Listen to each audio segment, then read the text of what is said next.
para sa Indonesia magtira. Kung para sa iyo, tanggap ko po kung ano ang gusto nyo mangyari kay Merday. Kayo lang po ang bahala kay Merday. Kung para sa akin, ibabalik nyo. Wala na po kami na ang pag-asa at tahimik. Umiyak ka lang po kami, okay na. Isang araw po nung 19, Lunes po na umaga, nagulat po ako tumawag si Merday sa akin. Sabi niya, masayang masaya siya, nanay. Matutuloy na po ang pagdalaw sa akin. Yun na alam po niya, hindi niya alam na uuwi na pala siya.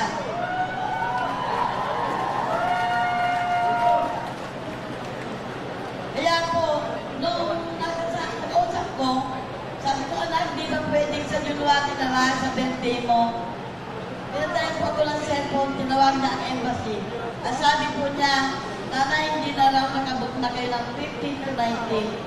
Kaya hindi namin na ibalik ko at Merday, nasa uwi at kami rin walang alam. 19 po ng tanghali, dumating po ang migrante at taong simbahan sa aming 4 na van.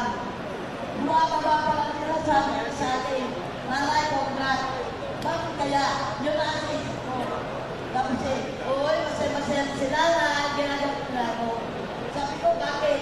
Ang pinakamasayang balita sa akin, umuwi na si Merday. Yan ang sabi ko sa nila. Ay nanay, umuwi na si Merday.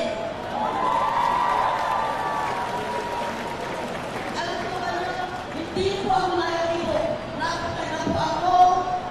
Nagpalang ilan sila kadayan na nagsaksak sa puso ko. Nabigla ako talaga. Sabi ko, pinagsakin ang Panginoon si Merday. Sa mga sa akin talaga si Merday.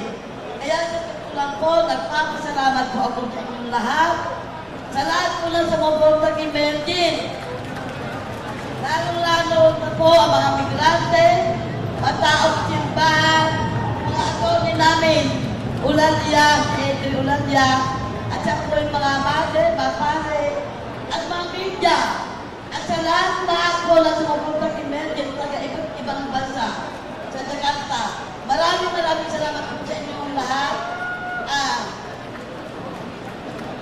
Mayroon lang po akong pagpilingin sa ating gobyerno na sana po, magka-inuwi lang po na si Merday, sana ilagay po niya sa magandang lugar. Ilagay po niya sa safe na lugar. At sana po, magkaroon na po na ang clemency kay Merday. Dahil maglalabing 5 taon na po si Merday sa kulungan. Maglalabing 5 taon na po hindi namin nagkasama ng Pasko. Siguro ito na po ang pinakamasaya sa buhay namin kung uuwi na po si Merday sa December at makakasama namin.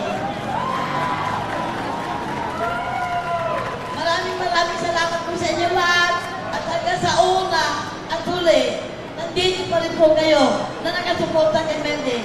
Maraming salamat po sa inyo lahat. Salamat po.